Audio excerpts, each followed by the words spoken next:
একদম নতুন স্টাইলে ইউনিক একটা রেসিপি তোমাদের সঙ্গে শেয়ার করলাম বন্ধুরা। ভালো লাগলে অবশ্যই কমেন্টে জানাবে কেমন হয়েছে, আর কে কে এইভাবে পোলাও রান্না করে খেয়েছো অবশ্যই কমেন্টে জানাবে।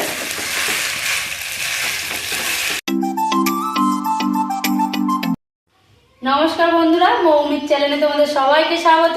চলে এসেছি আর একটা নতুন ভিডিও নিয়ে, নতুন রেসিপি নিয়ে। তো বন্ধুরা, শীতের শুরু আর সবজি কিন্তু ভরপুর সবজি এখন, আর এই সবজি দিয়েই কিন্তু আজকে আমি ভেজ পোলাও রেসিপি তোমাদের সঙ্গে শেয়ার করব। তো বন্ধুরা, ভিডিওটা স্কিপ না করে পুরোটা দেখতে থেকো। আর আজকে কিন্তু বাসমতি বা অন্য কিছু চাল নয়, ঘরোয়া আতপ চাল দিয়ে কিন্তু ভেজ পোলাওটা আমি বানাবো। প্রথমে আমি সবজিগুলো কেটে নেবো, আর সবজিগুলো কাটার আগে আমি কিন্তু আতপ চালটা জলে ভিজিয়ে দিয়েছি।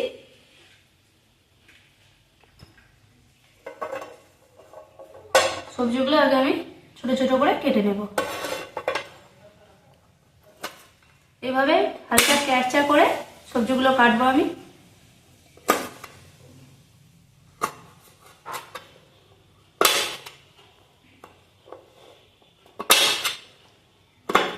তো বন্ধুরা, সব সবজিগুলো আমি কেটে নিয়েছি, কেটে ধুয়ে পরিষ্কার করে নিয়েছি। এখানে ফুলকপি আছে, গাজর আছে, বিনস আছে, ক্যাপসিকাম আছে, কড়াইশুঁটি আছে, আর আমার গাছে কাঁচা লঙ্কা আছে। দেখো বন্ধুরা, লঙ্কার কালারটা শুধু দেখো, সাদা। আর এগুলো কিন্তু প্রচণ্ড ঝাল, এগুলো সব আমার গাছের লঙ্কা। তো এইগুলো দিয়েই কিন্তু আজকে ভেজ পোলাওটা আমি বানাবো। এবার আমি গ্যাসটা জ্বেলে নেব, নিয়ে কড়াইটা বসিয়ে দেবো।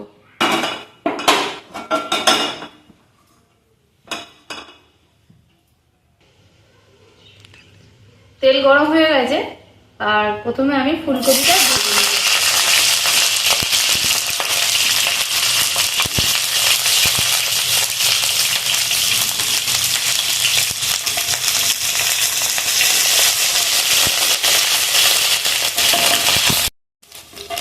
ফুলকপিটা আমি হালকা করে ভেজে নিয়েছি, খুব ডিপভাবে ফ্রাই করার দরকার নেই। এবার আমি একটা জায়গায় ফুলকপিগুলো তুলে দেবো।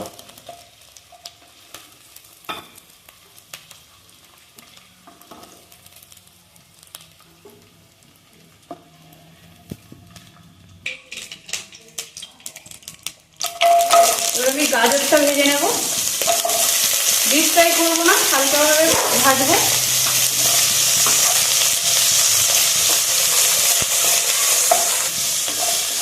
আর এইভাবে সব সবজিগুলো কিন্তু আমি ভেজে নেবো, শুধু কড়াইশুঁটিটা বাদ দিয়ে, কারণ কড়াইশুঁটি ভাজলে সব পেটে বেরিয়ে যাবে। সব সবজিগুলো আমি ভেজে নিয়েছি, আর এটা কিন্তু হাফ ভাজা ভেজেছি, মানে পুরোপুরি ভাজিনি। এবারে কড়ার মধ্যে আমি দিয়ে দেবো ঘি।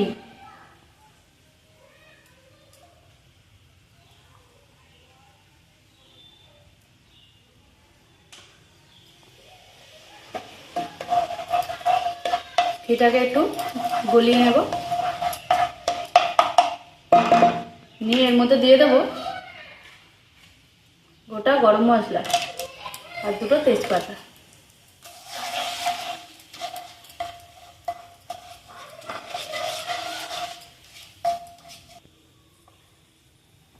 এবারে দিয়ে দেবো আদা রসুন, ঘিয়ের ওপরেই কিন্তু আমি আদা রসুনটা দিয়ে দেবো, দিয়ে সামান্য জল দিয়ে দেবো।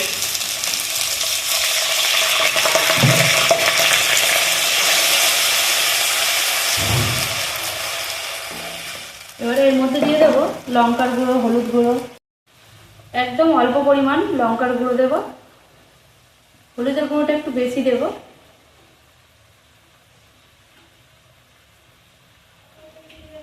দেব জিরে গুঁড়ো আর একটু ধনে গুঁড়ো,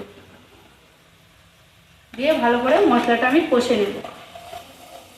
এখনো কিন্তু আমি নুন দিইনি, নুনটা সামান্য কষে তারপরে দেব। আর যখন আমি সবজিগুলো ভেজেছি, সবজির মধ্যেও কিন্তু আমি নুন দিইনি বা হলুদও দিইনি। এইভাবে কষে কষে যে জলটা আমি দিয়েছি, জলটা পুরোপুরি শুকনো করে ফেলবো।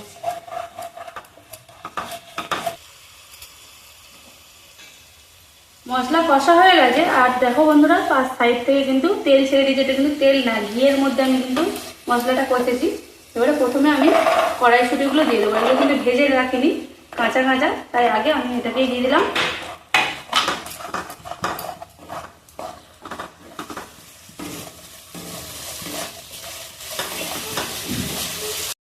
এবার আমি ভেজে রাখা সবজিগুলো এক এক করে দিয়ে দেবো।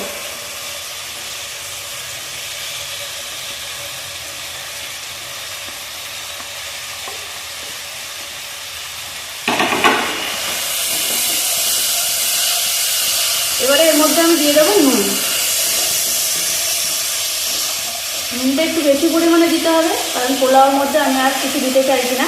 এর মধ্যে একেবারে দিয়ে সব কিছু নেড়ে চেড়ে জল দিতে হবে। তো নুনটা আমি একটু বেশি পরিমাণে দিয়ে দেবো।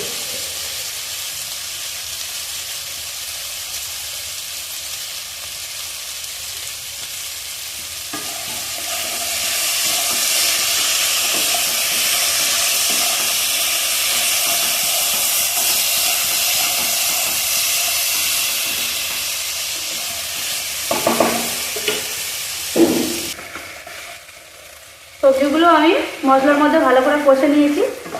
এবারে আমি এর মধ্যেই দিয়ে দেবো ভিজিয়ে রাখা আতপ চাল। ছেঁকে নিয়েছি, তাও উপর থেকে আমি এইভাবে নেব, যাতে নিচে যেটুকুনি জল আছে সেটুকুনিও যেন না যায়।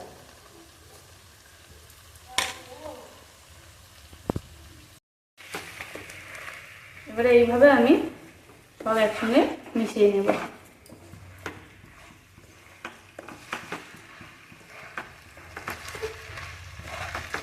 একদম নতুন স্টাইলে ইউনিক একটা রেসিপি তোমাদের সঙ্গে শেয়ার করলাম বন্ধুরা।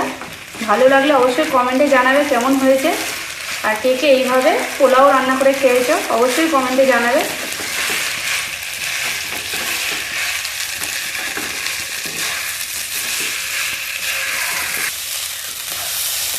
আতপ চালটাও কিন্তু আমি ভালোভাবে কষে নিয়েছি। এবারে আমি পরিমাণ মতো জল দিয়ে দেবো।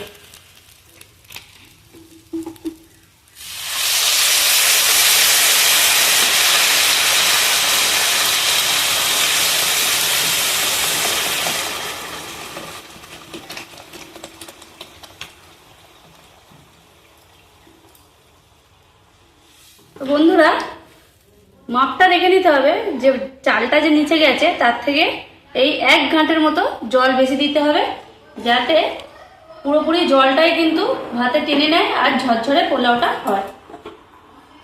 এইটা একটু লক্ষ্য করবে।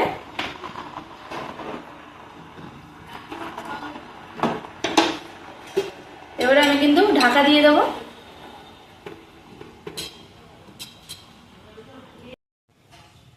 একবার খুলে দেখবো বন্ধুরা।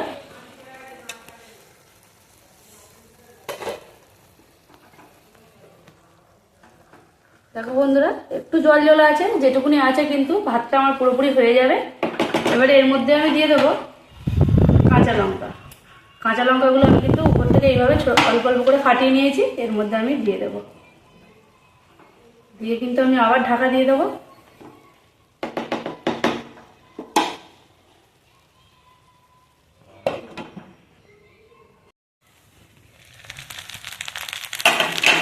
পুরোপুরি জলটা কিন্তু শুকনো হয়ে এসছে।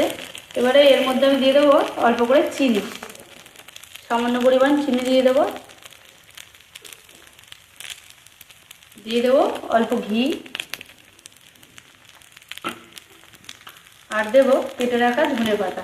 এটা কিন্তু সবাই শেষে দেবো।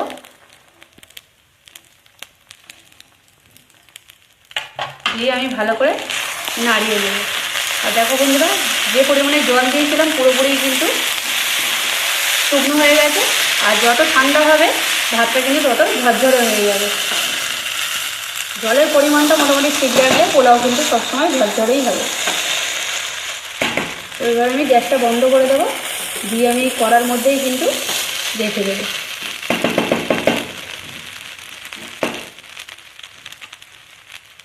এভাবে ঢাকা দিয়ে রেখে দেবো। তো বন্ধুরা, ভেজ পোলাও রেসিপি আমার কিন্তু রেডি হয়ে গেছে। আর দেখতেই পেলে কীভাবে আমি বানিয়েছি, একদম নতুন স্টাইলে। আর খেতে কিন্তু বন্ধুরা অসাধারণ হয় এইভাবে ভেজ পোলাও রান্না করলে। আর একটুও জল নেই, দেখতেই পাচ্ছ পুরো ঝরঝরে হয়ে গেছে। আর যত ঠান্ডা হবে এই পোলাও কিন্তু আরও ঝরঝরে হয়ে যাবে। তো ভিডিওটা কেমন লাগলো অবশ্যই কমেন্টে জানাবে। ভালো লাগলে অবশ্যই লাইক কমেন্ট শেয়ার করে দেবে। যারা নতুন বন্ধু আছে তারা অবশ্যই কিন্তু চ্যানেলটিকে সাবস্ক্রাইব করে আমার পাশে থাকবে, আমাকে সাপোর্ট করবে, এইভাবেই আমাকে এগিয়ে যেতে সাহায্য করবে। আর যারা পুরাতন বন্ধু আছো তাদের অনেক অনেক ধন্যবাদ ভিডিওটা দেখার জন্য। আর পাশে থাকার জন্য। তো আজকের মতো ভিডিও আমি এখানেই শেষ করলাম। নমস্কার।